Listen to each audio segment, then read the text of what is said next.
Partai Keadilan Sejahtera (PKS) dianggap blunder dengan langsung memasangkan Anies Baswedan Sohibul Iman untuk bertarung Pilgub Jakarta.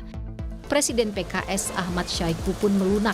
Dia menegaskan semua keputusan diserahkan kepada Anies Baswedan.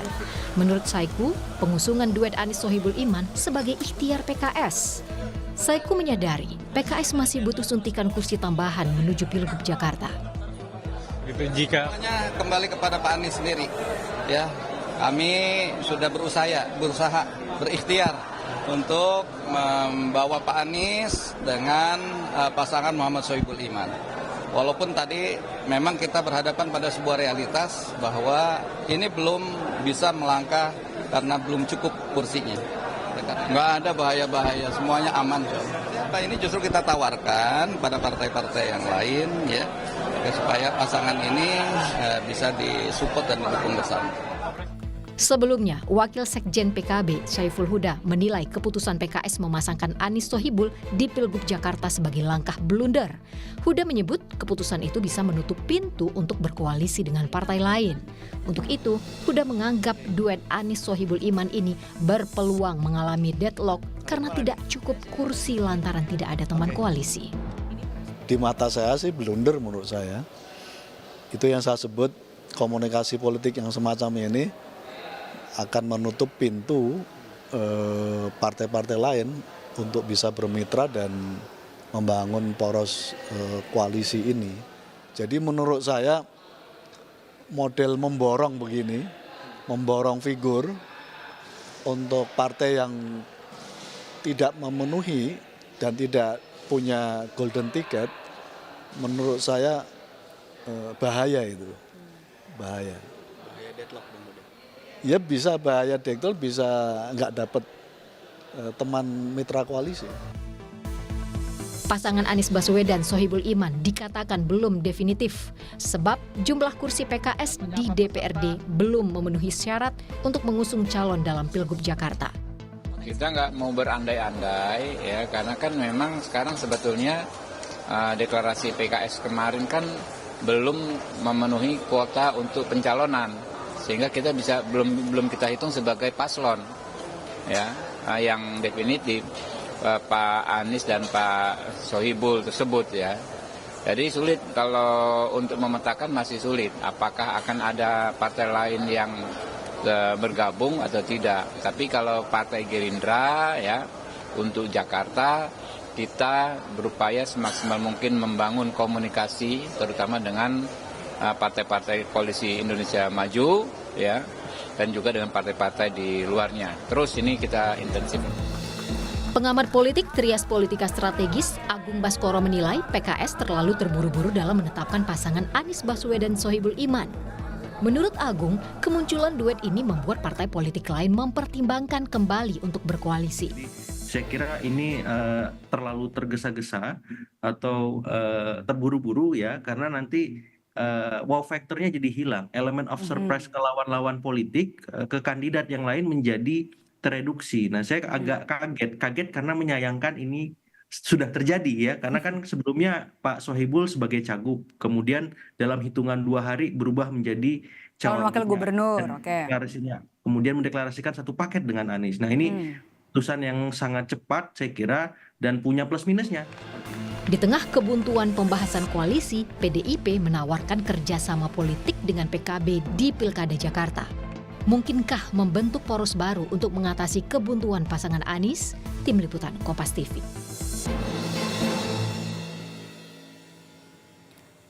Partai Keadilan Sejahtera (PKS) dianggap blunder dengan langsung memasangkan Anies Baswedan Sohibul Iman untuk bertarung di Pilgub Jakarta. Di tengah wacana duet Anies Sohibul Iman, PDIP terus menjalin komunikasi dengan PKB. Akankah membentuk poros baru? Kita bahas sore hari ini di program Rumah Pemilu bersama dengan analis komunikasi politik dari Universitas Padjadjaran, ada Kunto Adiwibowo. Selamat sore Mas Kunto, terima kasih sudah meluangkan waktu untuk Rumah Pemilu. Ini benar nggak PKS bikin blunder karena langsung mengunci duet Anies Sohibul Iman di Pilkada Jakarta? Ya, bisa dibilang blunder, bisa dibilang tergesa-gesa. Tapi menurut saya ada kekhawatiran tampaknya dari PKS.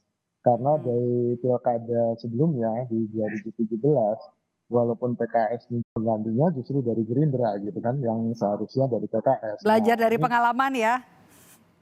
betul, belajar dari pengalaman itu PKS nggak mau ketinggalan kereta, nggak Mhm, mau apa dia kehilangan momentum dan mhm. tampaknya ini dia manfaatkan secepat mungkin untuk bisa mengunci pasangan Anies dan Sohibul Iman. Tapi kan sekali lagi belum ada apa kecukupan kursi ya dari PKS sendiri untuk mengusung sendiri sehingga akhirnya ini akan ya resikonya macam-macam akhirnya. Tadi deadlock juga bisa, lalu kemudian Mhm, ya partai lain tentu ya buat kami apa ketika PKS dapat calon wakil gubernur kan gitu. mhm, Nah, oke oke. ini akan apa merepotkan nanti ketika PKS berkomunikasi politik dengan partai-partai lain gitu sih sebenarnya. Oke, repot ya nanti untuk membuka koalisinya karena kan kalau misalnya udah jadi tawaran paket lengkap ya dari PKS. Tapi menurut Anda nih, Mas, duet Anies Sohibul Iman aman ini sebenarnya aman nggak sih atau sebenarnya masih bisa digocek lagi, masih bisa diutak-atik? Kalau menurut saya dari tadi ya, dari eskalasi. Tadinya kan Pak Mhm, Sohibul Iman calon gubernur, beberapa hari jadi calon wakil gubernur gitu. mhm, Beberapa hari kita nggak tahu lagi jadi apa kan gitu. mhm, Mungkin becek lagi dan sangat mungkin berubah ketika tawaran dari partai-partai lain gitu. mhm. Ini kan PKS terkenal apa ya, di kematangan politiknya masih kurang, dalam Oke. artian untuk membangun koalisi, bernegosiasi gitu kan. Dalam beberapa hal sejak tahun 2017 kelihatan bahwa PKS tampaknya dipandang terlalu naif di antara teman-teman partai politik yang lain gitu. Mhm, Sehingga kenaifan ini banyak dimanfaatkan oleh partai-partai politik yang lain. Nah, ini pun juga kelihatan bagaimana PKS juga kelihatan apa ya tadi khawatir, cemas, terus kemudian melakukan apa move yang menurut saya bisa merugikan PKS sendiri gitu. Kalaupun akhirnya ini dibongkar pasang lagi, sangat mungkin apalagi Anies juga berkomunikasi dengan mhm. banyak partai lain kan, Yang mau dengan kadernya PKB. jadi wakil, ada di posisi wakil ya? Betul, betul. Dan Mhm, oke. semuanya pasti ingin kadernya jadi posisi wakil karena Mhm, problemnya Pak Anies ini bukan dari partai manapun ya gitu oke. kan. Nggak ada yang mau ngeklaim juga gitu. Itu yang jadi masalah. Nah, nanti ketika ya kan Anies sudah diusung oleh PKS ya udah Aniesnya PKS saja gitu. Bisa-bisa begitu kan dan bisa-bisa PKS nggak kebagian lagi kalau wakil gubernur gitu. Mhm, mhm, oke, kita lihat ya, ini kan, yang sudah mengusung Anies juga adalah PKB. Menurut Anda, PKB ini bakal legowo nggak? Karena kan kemarin di Pilpres sudah pasangannya kan Amin, sekarang aman lah gitu. Ikhlas nggak kira-kira PKB? Ya PKB pasti ingin dapat sesuatu ya Mhm, gitu. Kalaupun dia kemudian ya udah Anies sama PKB gitu. mhm, Wakilnya dari partai yang lain. Cuma pasti ada pembicaraan soal akhirnya selain Anies itu sebenarnya bukan orang PKB kan, tapi mhm, jatah PKB juga terlanjur keluar untuk Anies. Nah, kompensasinya apa gitu. Pasti ada pembicaraan soal itu. Nah, ini kan yang kemudian menurut saya juga masih diperbincangkan untuk membentuk koalisi ini, baik itu dengan Nasdem, dengan PDIP, mhm, dengan PKS sendiri gitu. Jadi mhm. yang dilakukan PKS menurut saya ya kejutan tapi agak kurang menyenangkan gitu di antara partai-partai yang punya potensi untuk Mengusung berkoalisi Anies. mengusung Oke Anies oke gitu. oke oke. Kalau gitu gimana kita baca peluang, menakar peluang kemenangan, pasangan Anies Sohibul Iman di Pilkada Jakarta, Mas Kunto? Ya pada intinya kan nggak ada orang yang memilih calon wakil gubernur ya Mbak ya. Pasti semuanya memilih calon gubernurnya kan. Mhm, Nah, ini kan yang jadi kartu bagusnya Pak Anies gitu kan. oke. Orang memilih saya gitu kan dan elektabilitas saya tinggi gitu.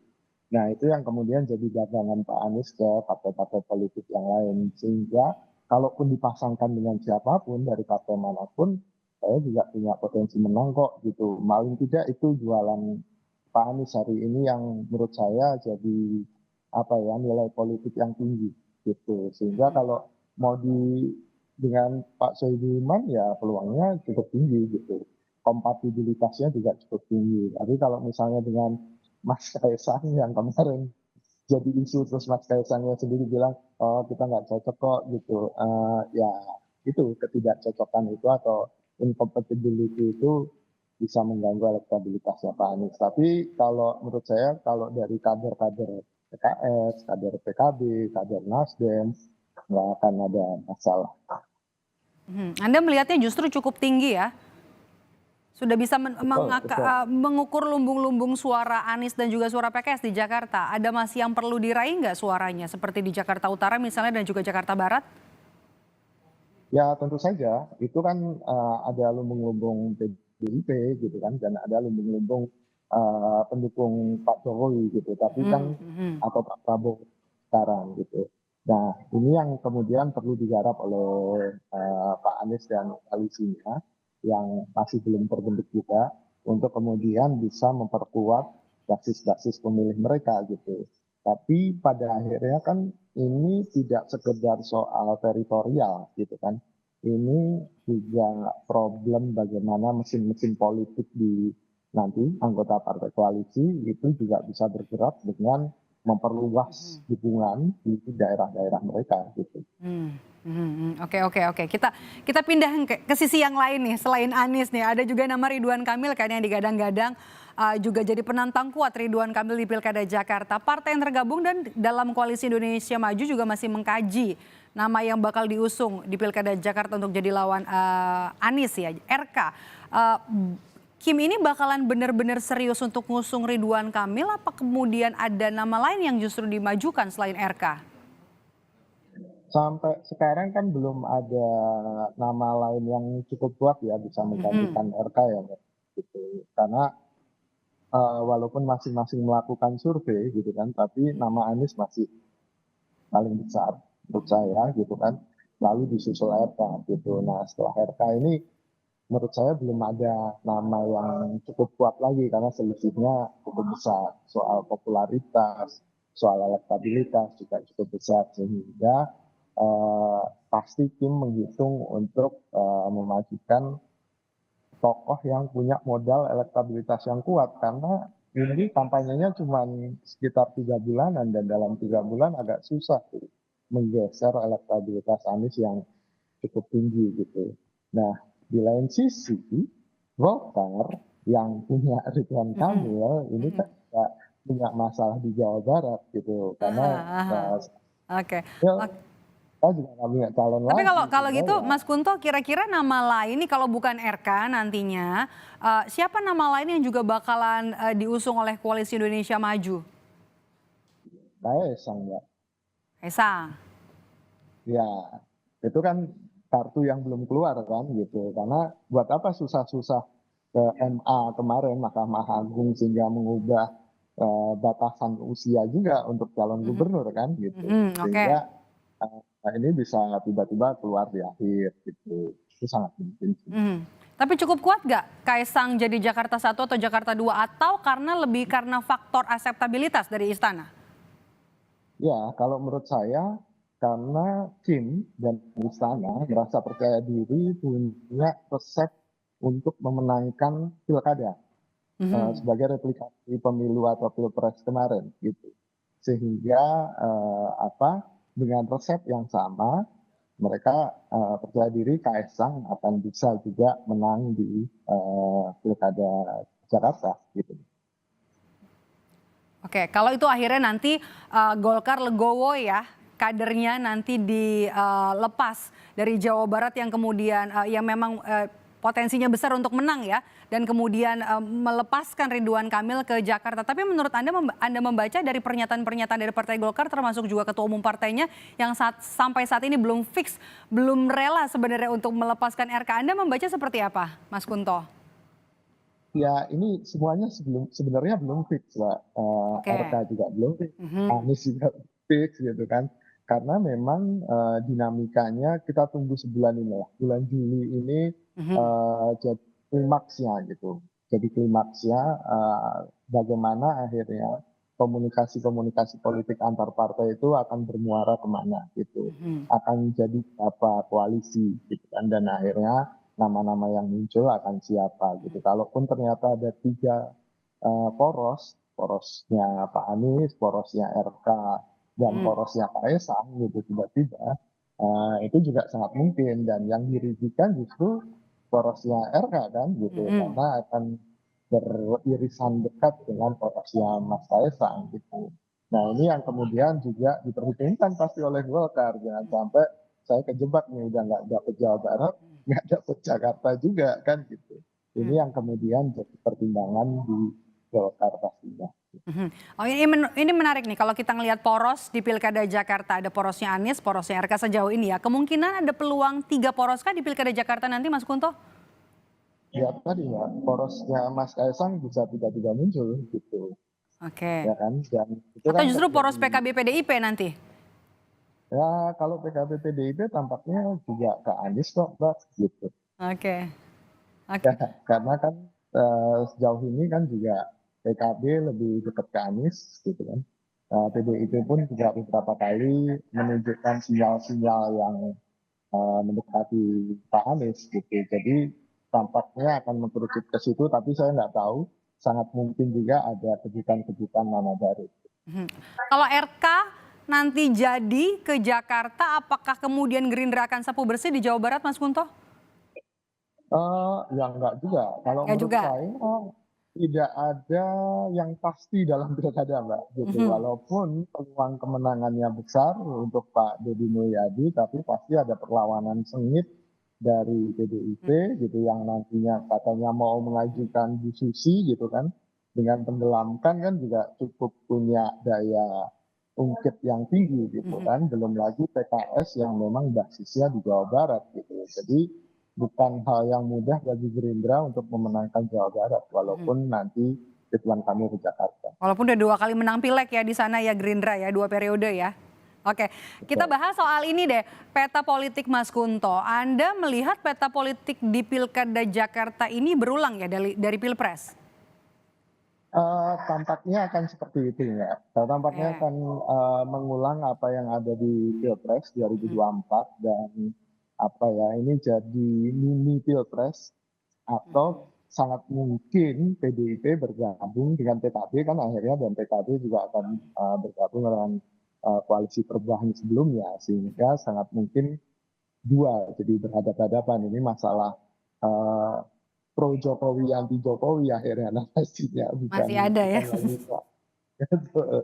jadi kemungkinan sentimen yang dimunculkan bisa jadi itu, apalagi kemudian kalau Kim mengusung Kaisang sebagai perwakilan atau sebagai calon gubernurnya gitu, dan bukan Ridwan Kamil, maka akan terasa hawa Jokowi sebagai aktor utama dalam Pilkada Jakarta ini.